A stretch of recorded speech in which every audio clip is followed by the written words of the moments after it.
गलती हो या कुछ भी आपको क्रिटिक करना हो आप कर सकते हैं, ताकि हमारे वीडियोस में और इम्प्रूवमेंट आ जाए। आप अपनी राय भी दे सकते हैं। मैं कहूँगा तब की बात है, फर्स्ट फेज, जो कि हमने पहले लेक्चर में डिस्कस किया है। आप पहले लेक्चर को देख सकते हैं। तो आज हम पहुंचे ग्रोथ ऑफ मॉडर्न एजुकेशन पे, जब जीएम सादिक ने ड्राफ्ट पॉलिसी की एजुकेशन की। तो तब क्या था, 35% एनुअल बजट किया गया एजुकेशन पे। यानी कि आपको याद रखना है, वहां पर पूछा जा सकता है जब first education minister GM Sadiq बने तो उन्होंने एजुकेशन के लिए कितने परसेंट का बजट रखा। उन्होंने रखा 35%। कितना रखा? 35%। तो आप इजीली वहां से पिकअप कर सकते हैं। वहां पर पूछा जा सकता है बी पॉइंट में आपको 45%, सी पार्ट में आपको पूछा जा सकता है 55% और डी में आपको पूछा जा सकता है 65%। तो जिसका कंसेप्ट क्लियर हुआ होगा वो इजीली 35% ऑफ एनुअल बजट उसने तब पेश किया था।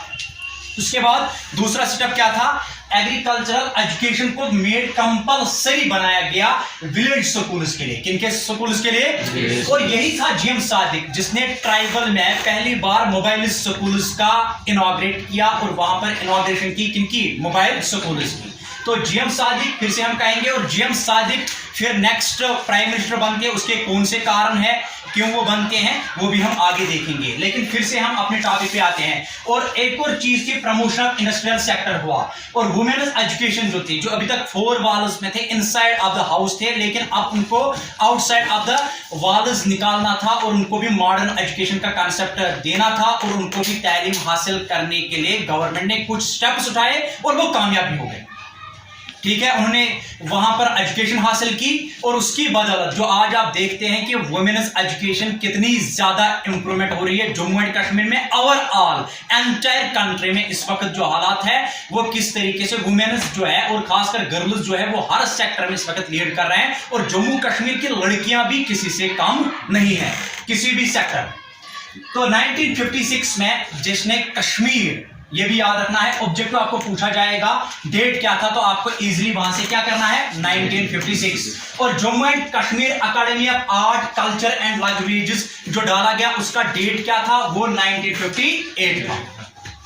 तो दीनानाथ नादिम कश्मीरी पॉइंट जो थे 20th सेंचुरी के, बार बार ये ऑब्जेक्टिव पूछा जाता है 10th क्लास के स्टूडेंट्स को। आप बताइए उसका नाम क्या था जो उसने लिखा था, तो आपको क्या बोलना है, उसका नाम क्या था? बुंगुर तो युमरजल। क्या नाम था? क्या नाम था? ये आपको याद रखना है, बुंगुर युमरजल, ये आपसे याद रहेगा।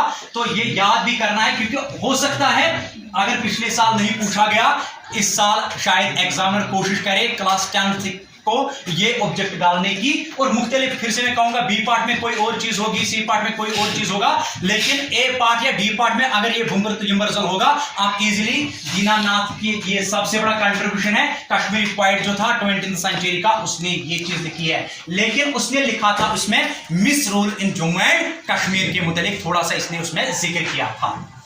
इसके बाद रहमान राय का भी आपको याद रखना है, पॉपुलर पॉइंट है जो जिसने माफीनामा लिखा है। क्या लिखा है? इसने भी government policies of Jammu and Kashmir के मुतालिक थोड़े से पॉइंट्स हाईलाइट किए थे।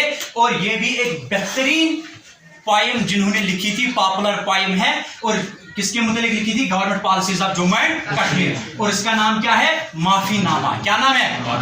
क्या नाम है? माफीनामा। ओके, इसके बाद आते हैं हम यहां पर प्रोफेसर रामनाथ शास्त्री। इसका नाम भूलिएगा मत, क्योंकि अगर आपको क्रैक्स करने हैं कॉम्पिटिटिव एग्जाम्स तो बार बार आपसे इंटरव्यूअर ये क्वेश्चन पूछ सकता है। क्योंकि जम्मू कश्मीर के मुतालिक ये एक इंपॉर्टेंट पर्सनालिटी है, इसने बहुत बड़ा कंट्रीब्यूशन किया है डोगरा का, डोगरा के लिए इसने बहुत बड़ी कंट्रीब्यूशन दी है। और ये वो बंदा है और ये वो पर्सनालिटी है, इसका फादर ऑफ डोगरी जिसको खिताब दिया जाता है। क्या दिया जाता है? और जो साहित्य अकादमी अवार्ड जिसके नाम खिताब है 1976 में इसको दिया गया है, और पद्मश्री भी इसके नाम पे है। Contribution to Dogri culture and literature में उसने बहुत बड़ा कंट्रीब्यूट किया है। नाम क्या है? प्रोफेसर रामनाथ शास्त्री। याद रहा? कौन कौन सा अवार्ड है इसके नाम पे? और पद्मश्री। क्या है? और टाइटल क्या दिया जाता है? Father of Dogri. ठीक है, contribution to Dogri Dogri culture and literature.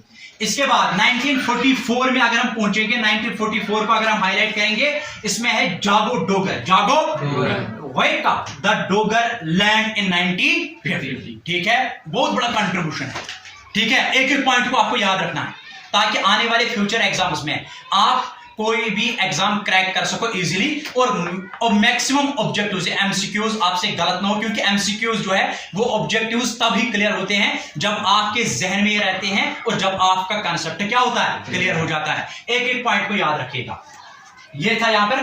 फिर अगर हम आते हैं 1963 पे, तो गुलाम मोहम्मद बख्शी जो है was made for resign। इसने क्या किया, रिजाइन किया। क्यों रिजाइन किया, कारण क्या था, पोस्ट अंडर, अगर आप देखेंगे कामराज प्लान के खिलाफ इसने थोड़ा सा अपने आप को देखा कि इसके खिलाफ मुझे हाईलाइट अपने पॉइंट्स करने हैं, तो इसने रिजाइन पेश किया। लेकिन इसी कारण से वहां पर जो मैंने पहले ही कहा, सादिक जो है, जीएम सादिक जो एजुकेशन मिनिस्टर थे, वो अब क्या बनते हैं, प्राइम मिनिस्टर। लेकिन ये अमेंडमेंट करते हैं, क्या करते हैं, अमेंडमेंट लाते हैं, चेंज लाते हैं वहां पर, amendment of the constitution in Jammu and Kashmir. और ये फर्स्ट टाइम क्या करते हैं, प्राइम मिनिस्टर का टाइटल लेकर प्राइम मिनिस्टर को बना लेते हैं यहां पर, कौन सा, चीफ मिनिस्टर, और सदरी रियासत को बनाया जाता है क्या, गवर्नर।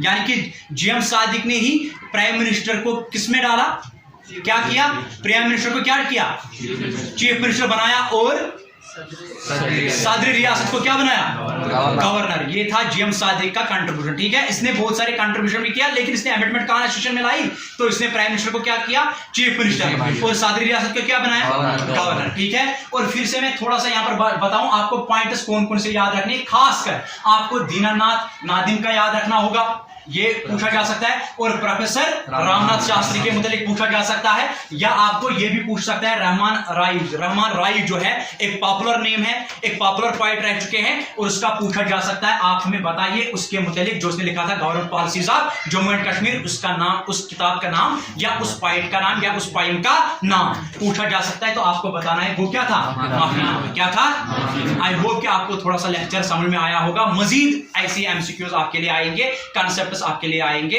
हमारे साथ जुड़े रहिए, और लाइक और सब्सक्राइब का बटन ना भूलिएगा। Thank you.